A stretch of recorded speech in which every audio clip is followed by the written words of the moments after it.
This is the Late Round Podcast with your host, JJ Zacharisa.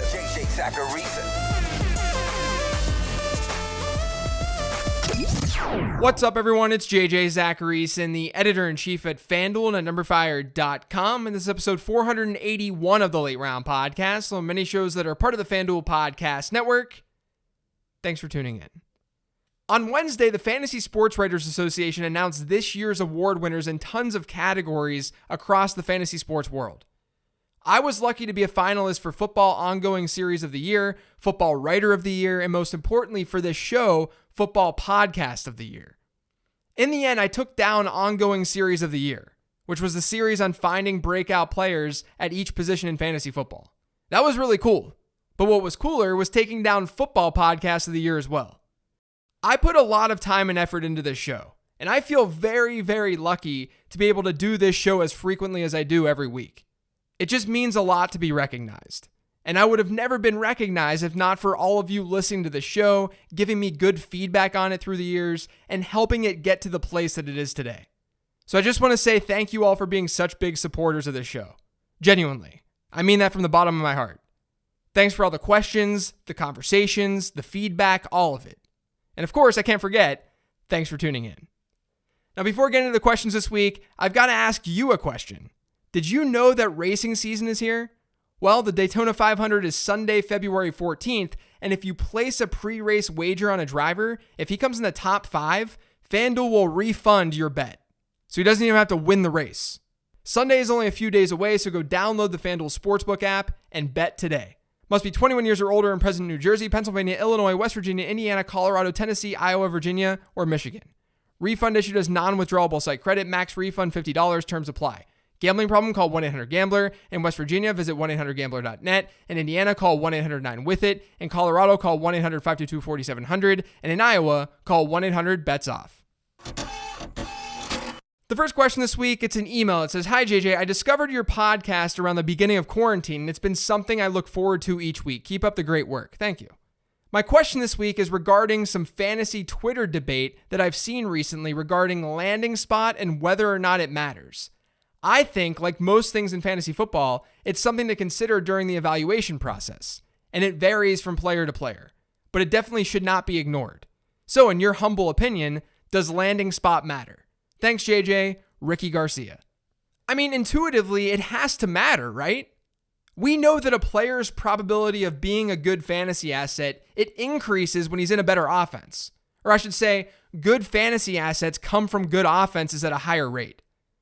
That alone tells us that landing spot matters. The problem is more so predicting those offenses and predicting those situations. I think that's where this argument really sort of exists. Because if we can't project which offenses are going to be good, then landing spot doesn't really matter since we can't project those landing spots accurately. But we can, to some degree, predict which offenses are going to be good. Of the 4 main buckets of football, pass offense and pass defense, and then rush offense and rush defense, the thing that I've found that correlates best year over year is pass offense. That makes sense, because for about half the league, quarterback is fairly stable.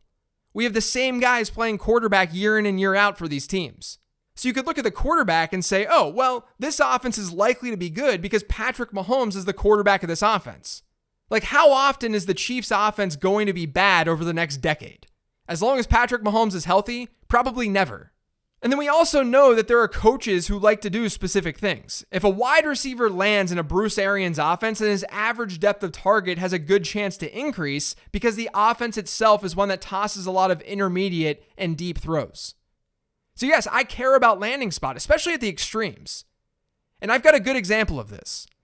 Back when Alvin Kamara was entering the league, my prospect model was different than it is today. And I wasn't that into Alvin Kamara as a prospect until the draft happened, because he landed in the perfect spot for his skill set. He landed to a team that had a long history of utilizing their backs as receivers, and that's exactly what Kamara did in college. I do think talent wins out over the long run. And it's not like a player like Kamara would have been trash in a different spot. He still would have been good. But situation can elevate or push down that talent. And there are at least some ways to predict situation and landing spot. So yes, landing spot matters. The The next question is from @GenericLionsFan. How likely are you to make offseason moves before free agency hits? I'm very hesitant on trading right now, especially with free agency and the draft coming up. Am I overthinking this? Yeah, I think that you're overthinking this a little bit. I would assume the main reason you're feeling this way is that you don't want to get rid of players before they find a different spot and maybe increase that production. They get better with a new team. And that's fine to have some fear of that volatility. But everyone in your league is in that same situation, not just you. I see this as a similar argument as drafting early. Some people despise leagues that draft at the end of July or in early August because so much can change in August during the preseason. Injuries will happen, but it's not like my team's chance of injury is any higher or lower than another team. And it's not like players only get injured in the preseason. Players are going to get hurt in week 1 and week 2 and week 3 and so on. The truth is, drafting early can be beneficial for managers who know their stuff. If you're ahead of the game and understand depth charts and have a good grasp on potential breakout players, you'll get a discount on those players when you draft early. This is the same thing. If you have a good grasp of team cap situations and reading beat writers and what they think teams are going to do, then you'll be in an advantage. If you're not able to keep up with that, then yeah, I'd agree that you're better off working with perfect information when you make those moves. Perfect information being free agency is over and the draft is over. But you can use a lot of logic to try and see whether or not a player is going to stay or go in free agency, or whether a team is going to try to get a running back with an early round pick. Of course, you're not going to nail everything, but neither will your league mates. You just have to be better than your league mates. And you can be better than your league mates if you put in the work. This last question is from @CaliChiefNerd. There are 2 league settings I think should become the new standard: an extra game against the league median each week and tiered PPR. What are your thoughts on these? Have you played with these yet? So for those of you who don't know what tiered PPR leagues are, it's where you get points per reception, where those points are dependent on the distance of that reception. It basically would mean that running back dump-offs wouldn't count the same as like a 20-yard completion down the field. Which, yeah, that makes sense.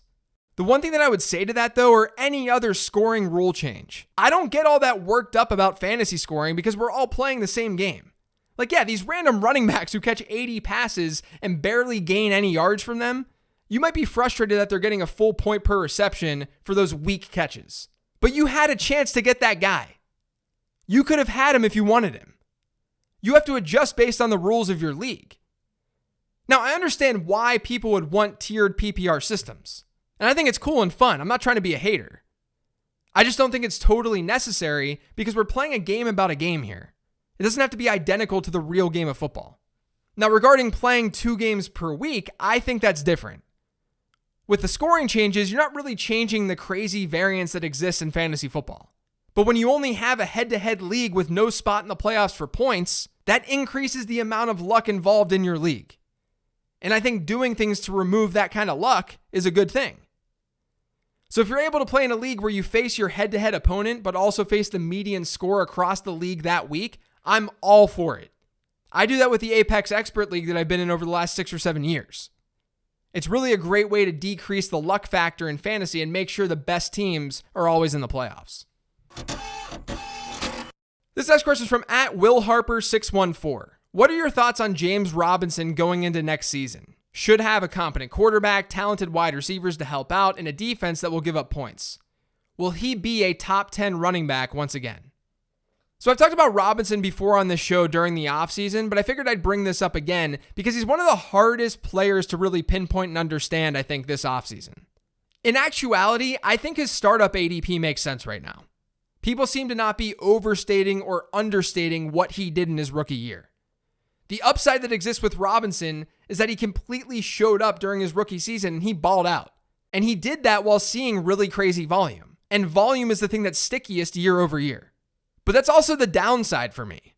Robinson had an 85.4% running back rush share this year in 14 games played. Had he played a full 16, we would have seen that running back rush share record be broken. At least when compared to other players of this era or over the last decade. So it's not a bad thing that Robinson got lots and lots of love. It's just that it's going to be very, very hard to maintain that type of workload year in and year out. On top of that, you got a brand new coaching staff, and you have a team that could spend. The Jags have the most cap space in the league right now, and they have 5 day 1 and day 2 picks.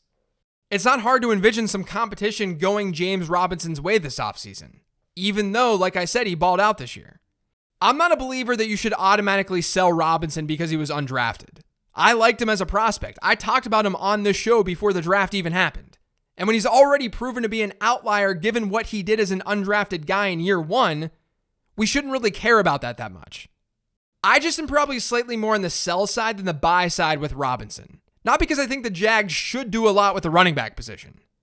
If I'm running that team, I let Robinson be my bell cow. It's just that there are a lot of avenues for them to get more competition for James Robinson. And it's not like they have a lot of depth at the position right now. And even if they don't get more competition, it's still unlikely that we see the same type of workload for Robinson as what we saw last season.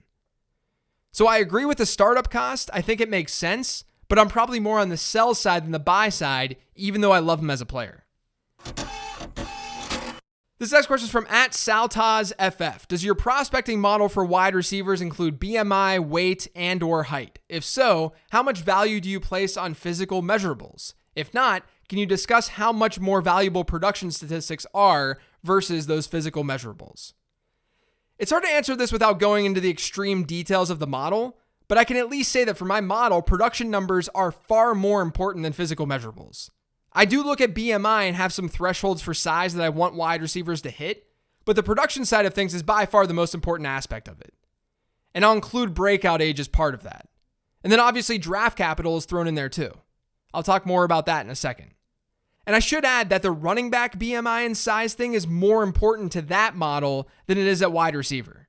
It's one of the reasons I'm not totally knocking Devontae Smith because of his size, because his production is incredibly good. But hopefully that sort of helps answer your question. Production above all else. But I'm still looking at other factors including height, weight, and BMI. The last question this week is an email and it says, JJ, when draft capital is incorporated into data analysis prospect models, is it primarily to be used as a proxy for traditional scouting, or more so how invested a team is in the player and therefore indicative of the opportunity he is likely to receive? If the former, is there a risk of double counting the data since presumably a club's analytics plays at least some role in which players get taken? And if so, is there a way to account for this, or is the effect likely negligible and therefore not worth worrying about? Thanks, Jake. Yeah, I mean, first off, I think draft capital is important for all of the above. It doesn't make sense to me to not incorporate draft capital into a model for fantasy when that's additional information that can help you understand what you alluded to, whether it's immediate opportunity or the fact that a team that put hundreds of thousands of dollars into scouting thought that player was good. Because like I said on last week's show, I'm going to be wrong. I'm wrong about stuff all the time. What we can capture through production and by looking at numbers is not everything. It's going to help you increase your probability of hitting on guys, but it won't give you a 100% hit rate. But to this point, teams are not scouting players in the way that I'm scouting them. What I'm analyzing is who the best fantasy assets are going to be. What they're analyzing is who the best players will be for their scheme and what they're trying to do and what they're trying to build. Those are very different things. And on top of that, the data I'm looking at and analyzing, that's not the type of data that these teams are looking at. Teams also go through heavy film analysis when they're scouting. And that's something that's not part of my model. So having draft capital, like I've said before, having draft capital in the model is sort of embedding that film aspect of things. Like, I know people who've had great success prospecting who throw in grades from film websites into their model to make it more well-rounded. That's a similar way to look at things as you would with draft capital. So I don't really think there's any double counting going on, given the methods to get to these certain conclusions, they're just wildly different. I mean, like, yeah, productive college players are generally the ones being drafted early. But if it's information that's objectively helping the model's accuracy when testing the model, I'm going to use that information all day long. That's going to do it for today's show, though. Thanks to all of you for listening. If you've yet subscribed to the Late Round Podcast, make sure you are by searching for it pretty much anywhere podcasts can be found. And don't forget to follow me on Twitter @LateRoundQB. Thanks for listening, everyone. I appreciate all of you. Enjoy your weekend.